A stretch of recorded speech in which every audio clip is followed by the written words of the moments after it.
bien bonjour, bienvenue dans cette nouvelle vidéo. Alors dans cette vidéo on va revoir le retour des fourmis à la maison. La diapose est finie. Voilà, là il est 8h30 donc tout s'allume. Je vais vous montrer un peu tout ce que j'ai bricolé avant de remettre les fourmis. Donc, j'ai refait les éclairages, le système de chauffage. Voilà. Mon tout n'est pas fini, hein, j'ai quelques trucs à faire encore, là faut que je peigne ça en noir, l'étagère. J'ai mis l'éclairage que sur les endroits où il y a les aires de chasse, les nids restent au sombre. Voilà. Donc j'ai remis le chauffage aussi en route. Alors là en fait chez moi dans la partie il fait 19. Cette année j'ai installé un thermostat. Voilà. Pour l'instant il est réglé sur 22 degrés, donc ça fait en gros ça fait 21 dans les nids parce que là, par exemple ça, il y a un tapis chauffant en dessous, un cordon chauffant qui se promène un peu partout. En fait je vous ai dit une connerie là, il n'y a pas un câble chauffant mais il y en a deux. Je crois que c'est deux câbles chauffants de 5 mètres qui zigzaguent un petit peu partout. Le premier se termine ici, là on peut voir le bout, et le deuxième se termine autour du nid des Camponotus vagus. Voilà, d'ailleurs on va y revenir. Alors tiens, je vais commencer par là, on va faire un petit tour des fourmis, je vais vous représenter tout le monde. Donc là j'ai des tubes à essai, je vais pas trop les embêter. Mais dedans il y a mes Camponotus forelli, Camponotus aetiope et Camponotus mecan. On va voir si on peut voir un petit peu. J'ai jeté un oeil, donc il y a eu des pontes. Là on peut voir que il y a de la larve. C'est limite, je suis pas sûr, je vais pas dire de conneries, mais on dirait qu'il y a des petits cocons. Donc voilà, ça ne va pas trop les déranger. Je leur remets ça histoire qu'elles aient pas trop de lumière. Là c'est mes Camponotus lateralis. Donc elles sont dans l'endroit le plus frais, donc ça bouge pas trop encore. Elles commencent un peu à se réveiller. Je les ai posées, ce sera plus facile. Donc ça se réveille un petit peu. Il y a une petite ponte. Donc elles sont dans leur petit nid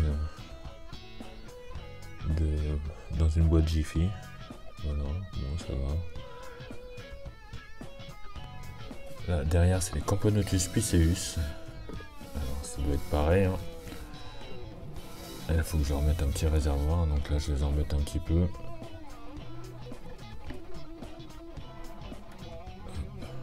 C'est pareil, elles sont à peu près le même nombre. Je pense que la Gine a répondu. Les images sont pas terribles. Hein. Mais voilà pour elle. Là nous avons mes Camponotus sylvaticus. On peut voir qu'il fait 19 degrés en bas. C'est moins chauffé. Donc, elle est toujours aussi belle. Alors là, je vous fais des images pour cette vidéo comme ça, mais après je reprendrai mon habitude de faire une vidéo par colonie, par espèce. Donc les Camponotus sylvaticus ont leur tuyau hop qui va directement à l'aire de chasse qui est là. Donc une aire de chasse fourmi-home. Ma seule, j'en prendrai peut-être une plus grande, un de ces quatre. Voilà, un réservoir d'eau, l'abreuvoir, l'étagère que je dois repeindre en noir. Donc voilà, vous voyez, donc je vais, comme j'ai dit avant, les aires de chasse vont toutes être exposées à la lumière et les nids un peu plus sombres. Elles ont un peu de lumière, mais bon, ça va. Alors au-dessus, c'est l'aire de chasse de mes Camponotus vagus, pardon. Alors il y en a pas mal qui squattent dehors. Là j'ai donné des verres hier, donc elles sont sorties, c'était la guerre, c'était la chasse. Il y en a pas mal à l'extérieur parce que si vous vous souvenez, ou pour ceux qui n'ont pas vu, en fait avant j'avais un nid que j'appelais le nid horloge, mais qui était beaucoup trop grand pour elle. Et du coup j'aurais mis un nid en bois que j'avais fait, un nid en chêne. Beaucoup de reflets, hein, je suis désolé. Je l'ai mis il y a pas longtemps, c'est pas trop chauffé, donc elles y vont pas forcément encore, elles squattent pas mal le tube, voilà, le tuyau, pardon. Mais bah là je peux pas voir, mais elles ont mis tout le couvain dedans, il y a beaucoup d'œufs, donc il y a une belle ponte. Donc là en fait quand je vais remettre le chauffage un peu plus fort, je pense d'ici une semaine ou deux avant d'aller dedans, il n'y aura pas de problème. Dès que ça va commencer à chauffer, parce que là ça chauffe pas vraiment, hein, si le reste est à 22, enfin dans les nids ça fait 21 par là, il ne doit pas y avoir 21 vu qu'il n'y a que un tour de machin. Mais quand je veux chauffer, elles vont rentrer dedans, ça je m'inquiète pas trop pour ça, je les connais. Bon, on voit les reflets des LED un peu partout, mais ça squatte beaucoup l'air de chasse, hein. Elles sont habituées hein, à être beaucoup dans l'air de chasse, donc ça ne m'inquiète pas trop non plus. C'est juste qu'au moins j'aurai un petit nid qui sera beaucoup moins dégueulasse, parce que l'autre c'était affreux. Je suis en train de montrer dans le vent. Donc ouais, le nid sera beaucoup moins dégueulasse, donc c'est pas... Mais le nid horloge, je l'ai gardé pour plus tard.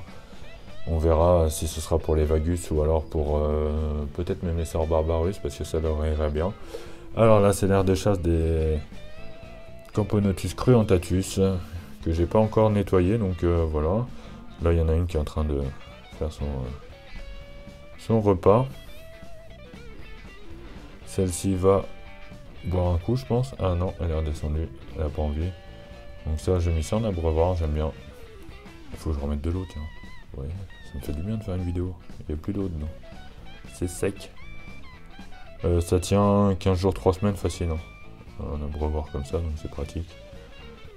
Là, je pense que je vais leur en remettre juste après avoir filmé, parce que quasiment elles doivent avoir soif, vu qu'elles sont dans un nid sec. Alors attendez, je vous montre où est le nid. Alors leur tuyau fait ça. Voilà. Là, on peut voir qu'il y en a pas mal qui descendent. Et là par contre ça monte 2 étages plus haut. Et elles sont là.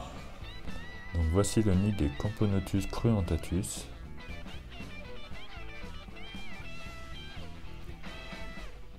Je vais essayer de m'approcher un petit peu pour vous faire des images un peu plus sympas, mais c'est pas évident. Je pense qu'il faudra que je trouve une technique pour filmer. Donc là, la reine a l'air d'avoir pondu. La reine est là. Un peu cachée, mais bon, j'ai pas trop envie de les embêter. Et oui, il y a de la ponte là. Il y a du couvain qui reste de la saison précédente, là on peut voir, et puis un bon petit tas d'œufs là, donc voilà, qui se transforme en larve déjà. Donc, je vais pouvoir augmenter un petit peu le chauffage, je pense. Là ça fait... En gros ça fait, on va dire une semaine qu'elles sont rentrées à la maison. Et donc j'ai monté à 20, 21, maintenant je suis à 22 maintenant, et je pense que je vais remonter à 23, 24 là, d'ici peu. Donc ça c'était les Camponotus cruentatus. Là on va voir les Camponotus barbaricus, mes préférés. Ça gigote un petit peu, c'est parce que je viens d'enlever le couvercle. J'aime pas que je les embête. Alors là j'ai nettoyé un petit peu leur dépotoir, j'avais vidé la gamelle. Et commence à m'en remettre dedans, donc c'est bien, ils ont compris qu'il fallait aller dans la gamelle. Je vais peut-être leur faire une petite passerelle pour leur faciliter la vie. Donc, le réservoir d'eau. Voilà, bon, une aire de chasse hein, dans une boîte Jiffy, avec du plâtre dans le fond. Un petit peu crado, mais bon, ça va. Donc, elle, leur tuyau, il fait ça, paf, là on peut en voir une dedans.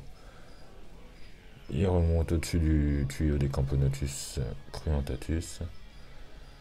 Bon, ça grimpe bien, mais on voit qu'elles sont à l'aise, hein. Il n'y a pas de problème. Voilà.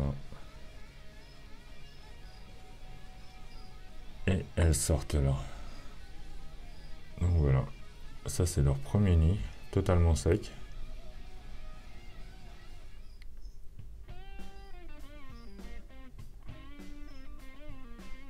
Il commence à y avoir pas mal de monde là-dedans, ça fait plaisir. C'est une espèce qui fait souvent galérer la première année. Ah, il y a un tube à échelle. J'avais oublié celui-là. Mais une fois que c'est parti, ça se passe bien quoi. Là on va voir le gros du couvain, un peu partout.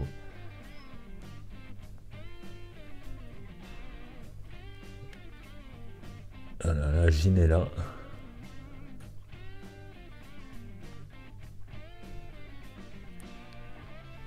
bien productive. Hein. C'est pas la plus belle des jeans parce qu'il lui manque une papate et tout, mais franchement là, niveau couvain, c'est pas mal. Alors il y a beaucoup de couvains de l'année dernière et qui commencent à repartir là. Je pense qu'elle a dû faire des comptes. Hein. En fouillant bien, il doit y avoir des grappes d'œufs. Des superbes ouvrières. Toujours avec des belles physiogastries. Désolé pour les images floues. On fait ça façon vlog. Donc voilà, mes Camponotus barbaricus. Donc maintenant on va passer au Camponotus herculeanus. Je vais pas m'embêter, je vais sortir le nid un peu. Donc elles sont dans leur nid brique. Je leur ai mis un petit peu de sirop d'érable. Elles râlent, elles sont en train de râler, vous les voyez. C'est quoi ce bruit? Non, n'imite pas les fourmis, chaque coup t'es ridicule. Voilà, là, la gine. Elles sont belles les herculeanus aussi. Des belles grosses fourmis bien trapues. Là je pense c'est pareil, il y a une ponte là. Donc elles sont toutes reparties à pondre. Hein. Donc bah voilà, ça a annoncé une bonne fin de diapo ça. Hop, je vais les remettre en place. Alors maintenant les Camponotus liniperda. Donc là vous allez voir qu'elles bougent un petit peu dans tous les sens là, mais c'est parce que je leur ai mis une mouche et la mouche s'est réveillée. J'ai assommé une mouche, ça s'est réveillé, moi c'est pas grave, ça va les... Non, ça va les réveiller. Donc voici la gine. Pareil, elle s'est mise à repondre. Je pense que je vais faire une vidéo bientôt sur elle, là, donc je vais pas trop m'embêter au niveau des images. Là il y a des cadavres de mouches parce que depuis hier les mouches sont de retour, donc bah, c'est très bien pour refaire partir les colonies. Toujours bien de leur donner des mouches. Alors là maintenant on va voir les Messor barbarus. Donc elle, bah, c'est un peu le bazar. J'ai nettoyé l'air de chasse, même l'ont dégueulassé entre temps. J'avais enlevé tout le dépotoir là. Là j'aurais mis une petite tomate cerise. Voilà, ça mange de tout. Hein. Donc bah, depuis hier ils sont en train de s'amuser là-dessus. Je vais faire ma miniature. Paf. Donc voilà, alors elles ont une petite aire de chasse là. Hein. Vous voyez, par rapport au nombre qu'elles sont, c'est pas énorme. Là on peut voir leur grenier. Donc voilà, avec leur mélange d'herbes. Je suis désolé pour les reflets, hein, je ferai ça mieux bientôt. Donc elles ont pas mal déserté ce coin là depuis que j'ai rajouté le nid sur le côté. Voilà. Donc là il y a du monde dedans. Il est bien habité, donc il est humide tout ça, cette partie là. D'ailleurs en bas on peut voir qu'elles remettent un peu de graines.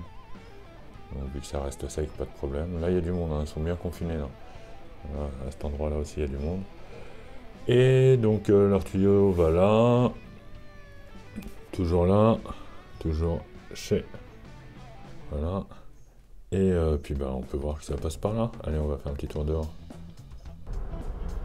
Donc voilà à l'extérieur, donc là, hop, il y a du monde justement qui y va, donc ça tombe bien. On va les suivre. Là on peut en voir une qui galère un petit peu à remonter une graine. Mais elle va y arriver, ne vous inquiétez pas. Là pareil, un peu de monde. Et hop, voici l'aire de chasse extérieure. Alors là j'ai balancé pas mal de graines ce week-end. Voilà. Je leur ai enlevé leur dépotoir.